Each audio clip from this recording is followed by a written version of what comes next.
शिकवले नसते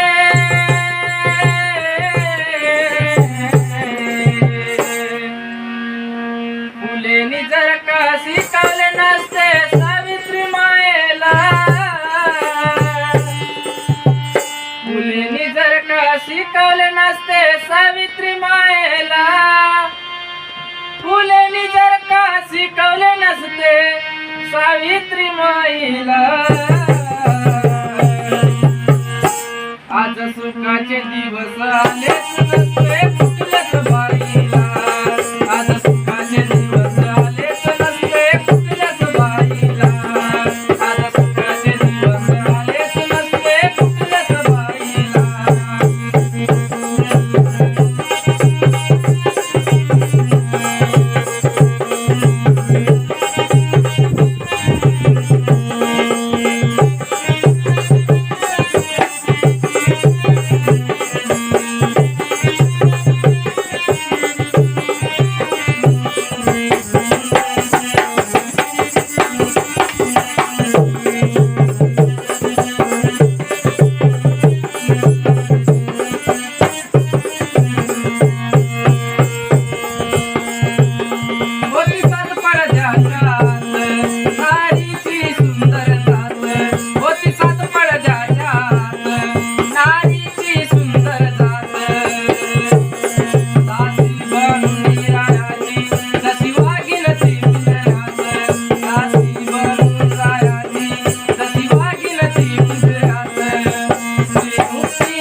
आज सुखाचे दिवस आलेच नसते